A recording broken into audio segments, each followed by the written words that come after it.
आप सभी मित्रों का आपके अपने लोकप्रिय चैनल बोलो बोलो आपकी शिक्षापूर्ण मस्त कहानियों की श्रृंखला में हार्दिक स्वागत है। आज की कहानी ऐसी मस्त कहानी है जिसको सुनकर आप आनंदित हुए बिना नहीं रह सकते। कहानी शुरू करूं इसके पूर्व मेरी आप सभी लोगों से अपील है कि जो लोग इस चैनल पर नए हैं या अभी तक चैनल को सब्सक्राइब नहीं किया है, कृपया तुरंत कर लीजिए और वीडियो अच्छा लगता है तो शेयर करना मत भूलिएगा। तो शुरू करते हैं एक अद्भुत आनंदमयी भाई बहन का प्यार, ननद भौजाई की लड़ाई, ड्रामा, सस्पेंस से भरपूर कहानी। एक माता पिता की दो संतान थीं, जिसमें से लड़का बड़ा था और लड़की उससे 10 साल छोटी थी। उनके सिर्फ दो ही संतान थीं। पहले तो रामदीन के यहाँ सिर्फ एक लड़का हुआ और अपने आप बच्चे होना बंद हो गए। लड़का 10 साल का हो गया। सब बच्चे उसको चिढ़ाते थे कि अकेला है, बड़वा है। उस लड़के का नाम लाखन था। थोड़े दिनों के बाद रक्षाबंधन आया। सबकी बहन राखी बांध रही थी तो वो और दुखी हुआ और मंदिर में माता के चरण पकड़कर एक बहन मांगा। भगवती माता बड़ी दयालु हैं। बालक की विनती स्वीकार हो गई और थोड़े दिनों में रामदीन के घर कन्या रूपी रत्न ने जन्म लिया। लाखन खुशी से नाच रहा था कि आज से उसका बड़वा शब्द से छुटकारा मिल गया। उसे एक छोटी प्यारी सी गुड़िया घर में मिल गई। भाई ने अपनी बहन का नामकरण किया। उसने भाई से भा अक्षर उठाया और अपनी माता सुशीला का पहला अक्षर उठाया और नाम रखा भासु, जो कहने का नाम पड़ा और आगे चलकर अपभ्रंश होकर भस्सो हो गया। भस्सो अपने माता पिता की तो दुलारी थी ही, सबसे ज्यादा भैया की लाडली थी। लड़की स्कूल जाने लगी। बड़ी हंसी खुशी से समय बीत रहा था। थोड़े दिन के बाद लाखन का विवाह हो गया और घर में एक दूसरे घर से एक लड़की आई, जो ऊपर से तो सम्मिलित परिवार में खुश थी, लेकिन अंदर अंदर सास ससुर और ननद उसको खल रहे थे। इसी बीच लाखन के दो सुंदर संतान जुड़वा बच्चे हुए और घर में पुनः बच्चों की किलकारी गूंज रही थी। अचानक एक दिन गृह के स्वामी रामदीन की मृत्यु हो गई। रामदीन के पास पहले से ही बहुत जमीन थी और उसने काफी खरीद भी ली थी। लाखन बड़ा मेहनती था, इसलिए खेती सोना उगल रही थी, अर्थात धन धान्य की कमी नहीं थी। अब चूंकि लाखन की माँ बड़ी बूढ़ी थी, उसको सुनाई और दिखाई भी नहीं पड़ता था, अतः लाखन की पत्नी ही, जिसका नाम नीलिमा था, वो घर की होलसेल मालकिन बन गई और अब घर में उसकी मनमानी चलती थी। उसने भासो की पढ़ाई बंद करवा दी और अपने ही एक परिचित के यहाँ शादी पक्की कर दी। पर हर व्यक्ति का भाग्य तो अपना अपना होता है। कोई कितना भी बुरा करे, होता वही है जो परमात्मा चाहता है। भस्सो की शादी हो गई। जिस परिवार में भाभी ने शादी कराई वो बहुत गरीब थे। 2 समय की रोटी भी बामुश्किल होती थी। पत्नी बोली, देखो हमने ननद के लिए कितना अच्छा रिश्ता ढूंढा है, रानी बनकर रहेगी। लाखन बड़ा समझदार, उसने लड़के से बात किया और लड़का होनहार देखकर शादी कर दिया और बहन की पढ़ाई ससुराल से ही चालू करा दिया। पढ़ाई का सारा खर्चा भाई लाखन चुपचाप देता। लड़का बड़ा होनहार था। साले की मदद से दोनों पति पत्नी मेहनत से पढ़ाई कर रहे थे, लेकिन तब तक उनके घर गरीबी ही थी, जिससे भस्सो पूरी तरह से भाई के ऊपर निर्भर थी। लेकिन भाभी ने जानबूझकर ननद की शादी कराई थी ताकि उसका एक छत्र राज्य हो जाए। अपने मायके वालों की वो आर्थिक मदद कर सके। वो अपने भाइयों भाभियों, भतीजी भतीजे, अपने माता पिता सबको कपड़े गहने खाने पीने की चीजें भेजती रहती थी, कुछ पति की जानकारी में और कुछ छिपाकर।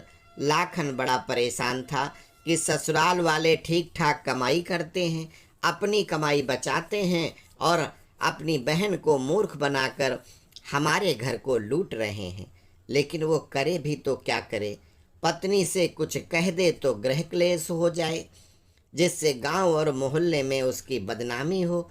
इसी इज्जत को बचाने के लिए लाखन खून का घूंट पीकर जिए जा रहा था। अब उसके बच्चे भी 10 साल के आसपास हो गए थे। बच्चों के भविष्य का सवाल था, लेकिन पत्नी को उसके भाई लोग और खासकर उसकी मम्मी लूटे जा रही थी। और तो और अब तो उसकी मूर्खता का फायदा उठाकर उसकी बहन भी उठा रही थी और बहाने बना बनाकर लाखन की गाढ़ी कमाई को लूटे जा रही थी। रक्षाबंधन का पर्व आया, किंतु लाखन की पत्नी कभी भी मायके नहीं जाती। कहीं लाखन अपनी गरीब बहन को घर से कुछ राशन या पैसे की मदद कर दे। लाखन को आदेशित कर दिया गया कि सुनो जी बोलो, तुम न तो भस्सो के घर जाओगे और ना ही उसे कुछ दोगे।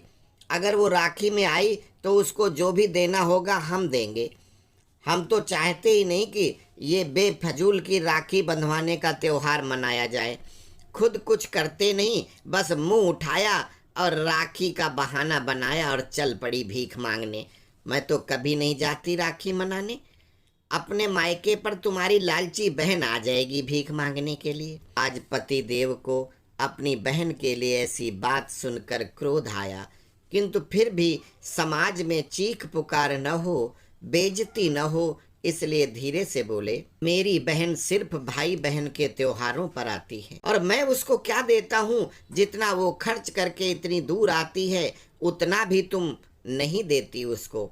हाँ, जिनके घर सब कुछ है, तेरी बहन, तेरी भाभी, तेरे भाई और तो और छोड़ो, तेरी माँ भी बेटी को लूट कर खाए जा रही है। भिखारी कौन है, तेरे घर वाले या मेरी बहन? और सुन, ये घर, ये खेत, ये व्यापार जिसकी तुम मालकिन हो, ये सब मेरे पिता का है और उसी पिता की संतान होने के कारण भस्सो इस समस्त प्रॉपर्टी की आधे की हकदार है। ये उसकी शराफत है कि वो कुछ नहीं लेती, जबकि मुफ्तखोर ससुरालिये मुझे लूटे जा रहे हैं। क्या ये मुझे नहीं मालूम? पर गृह कलेश न हो इसलिए चुप रहता हूँ। ये लो, अब भिखारी बहन की बराबरी मेरे घर वालों से करोगे? मेरे घर वाले जब आते हैं तो फल मिठाई लाते हैं और थोड़ा बहुत मैं उनकी हेल्प कर देती हूँ। वो तो हमेशा मना करते हैं, बल्कि मायके में तुम्हारी इज्जत बढ़ाने के लिए सब करती हूँ, वरना तुम किस लायक हो? मेरे भाई बाप के किसी के पास खड़े होने के की तुम्हारी औकात है? एक तो इज्जत बनाई है ससुराल में, ऊपर से मेरे घर वालों को मुफ्तखोर कहते हो। आए दिन कोई न कोई यहीं पड़ा रहता है, जाने का नाम लेते नहीं। एक जाता है, दूसरा हाजिर, मुफ्तखोर मुफ्त की रोटी तोड़ने चले आते हैं। कोई माता पिता अपने बेटी के घर पानी तक नहीं पीते कि लड़की के घर खाकर नर्क नहीं जाना। जिसको कन्यादान किया हो, शास्त्र के अनुसार उस घर के, उस गांव मोहल्ले को छोड़ो, 1 कोस की दूरी तक पानी नहीं पिया जाता, क्योंकि पानी प्रत्येक कोस पर बदल जाता है। एक तुम्हारी माँ पिताजी यहाँ आकर कभी जाने का नाम ही नहीं लेते, मुफ्तखोर कहीं के। ये सुनो, मेरे माता पिता को बोला है, अब मैं तुम्हारे घर नहीं रह सकती, मुझे तो तुमसे छुटकारा चाहिए। ये सुन, 12 साल से तेरे रंग ढंग देख रहा हूँ, घर को नर्क बना दिया, फिर भी समाज में बेइज्जती न हो इसलिए चुप रहा। अब सारी सीमा क्रॉस हो चुकी, तू जा, जहाँ कल जाना हो आज जा। हाँ चली जाऊंगी, बच्चे तुम पाल लेना, बच्चे मेरे हैं, मैं खुद देख लूंगा, तू जा जहाँ जाना चाहे, अभी जा। पति मोहल्ले वाले न हंसे इसलिए चुप था। उसके पूर्वजों की समाज में एक इज्जत है, उसको बचाना भी है, बहन से प्यार भी है। सोचता रहता है कि राखी का दिन आ गया। बहन आई, अकेली ही आई थी, राखी के साथ 1 किलो मिठाई लाई थी और डरते डरते घर आई। उसने भाई के भतीजों को राखी बांधी। भाई बोला, भस्सो मुझे जरा खेत पर जाना है, तुम खाना खाओ, आराम करो, हम जाकर आते हैं। भस्सो खाना खाने बैठी ही थी कि भाभी ने थाली आगे से खींच ली और बोली, शर्म नहीं आती? आ गई खाना ठूसने। भस्सो को रोना आ गया। तो बोली, भाभी भैया ने कहा था कि खा के जाना, नहीं तो मैं कभी की निकल जाती। हम सब मेहनत से रोटी नमक चटनी दाल सब्जी जो कमा कर खाते हैं, फिर भी कोई बात नहीं। मेरी भाभी हो बड़ी हो, मुझे कोई शिकायत नहीं। अच्छा मैं चलती हूँ। अरे करमजली, खाली हाथ जाएगी? घर से मोहल्ले वाले कहेंगे कितनी खराब भाभी है, ननद को कुछ भी नहीं दिया, तेरे भैया की यहाँ मोहल्ले में बदनामी होगी। भाई बहन एक दूसरे के लिए अपनी जान तक दे दें, इस हद तक दोनों का प्यार था। बहन कहती है तो बताओ मुझे क्या करना है जिससे भैया की बदनामी न हो। भाभी कहती है कि वो पुरानी चादर उठाओ और दूधहड़, दूध को गर्म करने के लिए एक मिट्टी का मटका होता था जिसमें दूध गर्म किया जाता था, उसको दूधहड़ बोलते थे, जिसके नीचे उपले जलाए जाते थे और वो दूध पूरे दिन धीरे धीरे पकता रहता था। तो दूधहड़ के नीचे की बहुत सारी राख इकट्ठी है, उसको चादर में भरकर गठरी बनाकर सिर पर रखो और चलती बनो। कोई पड़ोसी मिले तो कहना कि आटा दाल चावल कपड़े आदि हैं, और हाँ खेत की तरफ से मत जाना, और भैया से मिले बिना फूट लो यहाँ से। भस्सो ने वही किया, राख की गट्ठर बनाकर सर पर रखी और जल्दी जल्दी जाने लगी। सरपट भागी जा रही थी कि जल्दी से गांव से बाहर निकल जाए, भैया ना मिले। फिर आगे जाकर किसी सुनसान जगह जहां कोई देख न पाए ये राख फेंक कर निकल जाए। लेकिन भैया तो रास्ते में ही बहन का इंतजार कर रहे थे। बहन को रोका और बोले कि मुझे मालूम था कि कुछ ऐसा ही करेगी वो। बिना कुछ दिए ही वापस भेज दिया। नहीं भैया, उन्होंने खूब प्यार से खाना खिलाया। मेरी सास बीमार है, रुक नहीं सकती थी, इसलिए जा रही हूँ। भाभी तो रोक रही थी, भैया देर हो जाएगी, अब चलती हूँ। ये तो दिखाओ क्या है। नहीं भैया, और भाई ने बहन की गठरी पकड़ ली और देखा तो भाई रोने लगा और बहन भाई गले लगकर बहुत रोए। लाखन बोला, बहन इसको यहीं फेंक, अब तुम जाओ अपने घर, कह देना कि कल भैया खुद आ रहे हैं, इसलिए मैं अपने साथ कुछ नहीं लाई। बहन चली गई और अब लाखन घर पहुंचा और बोला, भस्सो गई? हाँ चली गई। तुमने कुछ दिया था उसको? ये लो। ये भी कोई पूछने की बात है? खाना खिलाकर उसको अन्न वस्त्र और द्रव्य तीनों दान दिए। इकलौती ननद है मेरी। अब देखो, एक तो चोरी, ऊपर से सीना जोरी। झूठ पर झूठ बोल रही थी। लेकिन एक लड़का बोला, नहीं पापा, इन्होंने बुआ की थाली में से खाना भी छीनकर कुत्ते को डाल दिया, वो रोती हुई गई है। अरे नहीं लाखन, ये झूठ बोलता है, तुम चाहो दूसरे से पूछ लो। अच्छा मोहल्ले में पता कर लो, कितनी बड़ी गठरी लेकर गई है भस्सो, खाली हाथ कैसे जाने देते। तुम परेशान मत हो, चलो खाना खाओ और आराम करो। लाखन कहता है, मैं इसलिए थोड़ी ना परेशान हूँ, परेशानी दूसरी है। क्या हो गया, तुम रो क्यों रहे हो? अरे क्या बताएं, तुम्हारे गांव से एक आदमी आया था, आज उसने बड़ी बुरी सूचना दी है। तुम्हारे घर में राखी से एक दिन पहले डकैती पड़ गई है, बेचारों का सब कुछ लुट गया। तुम्हारी मम्मी के हाथ पांव तोड़ डाले हैं, भैया भाभी सभी अस्पताल में हैं, इसलिए कोई खबर नहीं दे पाए। अरे नहीं लाखन, तुम कितने अच्छे हो, मैं तुमको गलत समझती थी। क्या किया जाए? करना क्या है, मेरी ससुराल है, जैसे मेरे माता पिता वैसे सास ससुर। कल सुबह मैं अपनी बैलगाड़ी में भरकर 5-7 कुंटल जितना बैलगाड़ी में आ जाए राशन और सारा सामान जो तैयार है भर दो। मैं खुद कल देकर आऊँगा। और हाँ, तुम्हारे पास मैंने वो 20,000 रुपये रखे थे ना खेत खरीदने के लिए, वो दे दो। उनको देंगे तो बेचारे इलाज कराएंगे। अब क्या था, फटाफट बैलगाड़ी सज गई।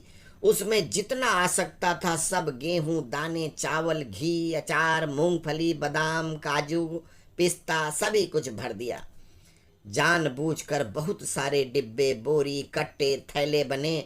बाजार से तरह तरह की कीमती साड़ी, कुर्ता, पजामा, पैंट, शर्ट, बनियान, जुराबे, जूते पूरे खानदान के लिए 2-2, 4-4 जोड़े खरीद कर रख दिए। अब मालकिन भागकर बैंक गईं और उनके बैंक में जितने पैसे थे एफडी भी तुड़वा कर सब रुपए ले आई और पति को मालूम न चले, इसलिए सभी डब्बों, थैलों, कट्टों, बोरियों आदि में अनाज में रुपए छिपाए और सब के सब बैलगाड़ी में रख दिए। और बोली, हम भी चलते हैं। तो लाखन कहता है, अरे 100 किलो की तुम बैठोगी, इससे अच्छा 100 किलो गेहूं और रख लेंगे, अभी राशन देकर आएंगे, 2-4 रोज बाद तुम भी चलना, तब तक सारे लोग अस्पताल से घर आ जाएंगे, अभी तुम उनकी दशा देख नहीं पाओगी। पत्नी ने 100 किलो गेहूं और रख दिए। अब दोनों बच्चे जिद कर बैठे, पापा के साथ मैं भी जाऊंगा। पत्नी ने कहा, अच्छा बच्चों को तो ले जाओ, इनको देखकर नाना नानी खुश होंगे। मरता क्या न करता, बच्चे साथ में लेकर चल पड़े बैलगाड़ी में बैठकर, और सारा सामान ले जाकर पहुंच गए कहाँ? अपनी बहन भस्सो के घर, और सब उतार कर उसके घर में रखवा दिया। प्रेम के साथ बहन ने खाना बनाया, सभी परिवार वालों के साथ सबने मिलकर भोजन किया। रात भर रहे, सुबह वापस चल पड़े। रास्ते में लाखन ने दोनों बच्चों को समझाया कि किसी भी हालत में मम्मी को ये नहीं बताना कि तुम बुआ के घर आए थे, कह देना हम नानी के यहाँ गए थे। बच्चे पहले तो छिपाते रहे, तो एक बच्चा तो पापा का चम्मच था और एक मम्मी का। पापा वाला तो बुआ के घर वाली बात छिपाए था, लेकिन मम्मी वाले ने बता दिया। मम्मी पूछती है, बेटा नानी कैसी है, मामी और मामा कैसे हैं, ज्यादा चोट तो आई है क्या? वो बोला, हम नाना के घर कहाँ गए थे, फिर सारा सामान किसको दिया? अरे वो तो सारा बुआ के घर उतार दिया, वहीं रात भर रहे, सुबह वापस आ गए। अब मालकिन लगी रोने पछताने, छाती पीटने लगी। इतना बड़ा धोखा, मेरी वर्षों से की गई चोरी, बचत सारा पैसा भस्सों को। अब इस घर में शांति तभी मिलेगी जब भस्सों को लेकर आओ, उसका सर मुड़वा कर गधे पर बिठाकर मुंह काला करके लाओ। भयंकर त्रिया चरित्र अपने बेडरूम को कोप भवन बना दिया, और 3-4 दिन हो गए, कोई खाना पानी नहीं। तब पति लाखन बोला, अच्छा अगर तुम खाना खा लो तो मैं कल तुम्हारी सभी शर्तों के साथ भस्सों को ले आऊंगा। फिर क्या था, वचन निभाने की शपथ के साथ लाखन भस्सों के घर न जाके सीधे अपनी ससुराल पहुंचा और अपनी सासू माता से मिला और उनसे रोते हुए बोला, अम्मा हम सब बर्बाद हो गए, आपकी बिटिया की अंतिम सांसें चल रही हैं, डॉक्टर कहते हैं ज़्यादा से ज़्यादा 1 हफ्ते की मेहमान है, उनको बड़ा भयंकर वाला खून का कैंसर है, अब किसी भी हालत में बच नहीं सकती। डॉक्टर कहता है कि उसकी सभी अंतिम इच्छाएं पूरी कर दो। नीलिमा कह रही थी, उसने मुझसे चुरा चुरा कर बहुत सारे कपड़े, गहने, रुपए आप लोगों को भेजती रही है, आपने उसी से घर खरीदा है, तुम्हारे घर में सारी खुशियां मेरी पत्नी ने दी हैं, ऐसा उसने बताया है, सच है या झूठ मुझे नहीं पता। नीलिमा की माँ कहती, हाँ बेटा बिल्कुल सच है। नीलिमा के विवाह के समय मेरे पास कुछ नहीं था, उसने तुमसे चोरी कर करके हम सबकी मदद की है। आज उस बेटी की किसी भी अंतिम इच्छा को मैं अवश्य पूरी करूंगी। बोलो क्या चाहती है मेरी बेटी? अम्मा उसका कुछ दिमाग का स्क्रू भी ढीला हो गया है, वो चाहती है कि तुम अपना सिर मुड़वाकर मुंह काला करके गधे पर बैठकर अंधेरे में शाम को मेरे घर पहुंचो। अरे इसमें क्या खास बात है, मैं अपनी बेटी के लिए कुछ भी कर सकती हूँ। और नीलिमा की माँ ने नाई को बुलाकर अपना मुंडन करा लिया और शाम को दामाद ने उसका मुंह काला कर दिया, घूंघट कराकर बैलगाड़ी से अपने गांव ले गया और फिर अपनी योजना के अनुसार ढोल बजवाते हुए सास को गधे पर बैठाकर पत्नी की इच्छा अनुसार पूरे गांव में घुमाते हुए रात के अंधेरे में घर पहुंचा। नीलिमा दौड़कर बाहर आई और मुंह काला, काले कपड़ों में लिपटी अपनी माँ को पहचान नहीं पाई और पति से बोली कि आज तुमने मुझे सच में प्रसन्न कर दिया। इस भस्सों का मुंह काला कराकर गधे पर बैठाकर इसकी बेइज्जती करके लाए हो, इससे ज़्यादा खुशी मुझे कोई नहीं दे सकता। इसको बाहर वाले कमरे में बंद कर दो, इसको मैं रात में मिलूंगी, इसका इनाम भी तो देना है। लाखन सास को गेस्ट रूम में ले गया और धीरे से बोलता, अम्मा देखा तुम्हारी बिटिया का दिमाग चल गया है, तुम्हारा मुंह काला करके लाए तो कितनी खुश है। कोई नहीं बेटा, मेरी बेटी ने पूरे परिवार की गरीबी दूर की है।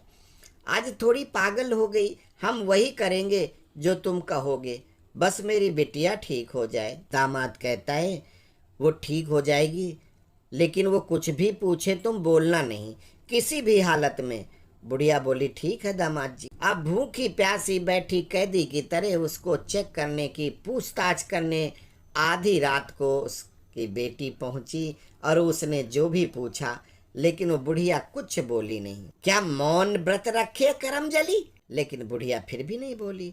तब तक सुबह होने लगी। मालकिन को गुस्सा आ गया और उसने बगल में रखी कपड़े धोने वाली थपकी उठाई और कैदी को खींचकर आंगन में ले आई और उसको थपकी से कपड़ों से भी बुरी तरह पिटाई शुरू कर दी और बोलती जा रही थी, हाय डाइन, तूने मेरी मेहनत बेकार कर दी। ये ले सारे बैंक का रुपया, सारी एफडी तुड़वा कर गेहूं के बोरियों में, दाल में, चावल में, घी में, चीनी में, गुड़ के मसाले में, सब जगह छोटी छोटी हर वस्तु के अंदर मैंने रुपए भरे और मायके भेजा। लेकिन बीच में करमजली तू हड़प गई और बाल पकड़े और थपकी का जोरदार प्रहार किया। इसके बाद दे पिटाई करने लगी। बोलती है, कछई का रुपया भस्सो का, मटकी का रुपया भस्सो का, बोरी में रुपया भस्सो का, गुड़ की ढेली भस्सो की, हाय रे चीनी भोसो की। अरे हर चीज का नाम ले लेकर और जहाँ जहाँ उसने रुपए पैसे रखे थे और दे थपकी बुढ़िया को मारती जा रही। अब बुढ़िया के जब थपकी पड़ती, बुढ़िया चिल्लाती है, हाय हाय रे दैया मार डाला, हाय बिटिया का तुमका यही लिए पाले रहन, हाय बिटिया पप्पू का कहीं अम्मा को मारिस तुमका, अब का बतैबे री मोरी बिटिया हमका मारिस रे। अब हम पप्पू का बतैबे जाएगा कि तुम्हारे बहन हम काई से मारी सी रे। अब मार मार के बुढ़िया को दन मारे जा रही, लेकिन भाभी की जगह बिटिया कहकर आर्तनाद कर रही है। कुछ तो गड़बड़ है। फिर क्या उसने कहा, तुम भस्सो तो नहीं लग रही हो, कौन हो? अरे बिटिया तुमका हम ही पैदा करें, इससे अच्छा होते तुमका पैदा होते मार दे हुई। करमजली मेरी कमर तोड़ डाली री, आए मर गए, मैं काहे को आ गई। अब नीलिमा को गलती का एहसास हुआ और अपनी माता से चिपट कर रोने लगी, हाय अम्मा तुम कैसे आ गई, हम तो भस्सों को बुलाए थे, या मरिगा रमदिनवा का पूत इतना बड़ा धोखा दी। बेटी की मार से बुढ़िया की रीढ़ की हड्डी टूट गई थी और इसलिए बुढ़िया की उसी दिन मृत्यु हो गई। बेटी को पुलिस ने अरेस्ट कर लिया। लाखन अपनी बहन और बहनोई के साथ सुख से रहने लगा। तो उम्मीद करते हैं आपको कहानी अच्छी लगी होगी। कृपया चैनल को सब्सक्राइब करना ना भूलें। अस्तु। जय श्री राम।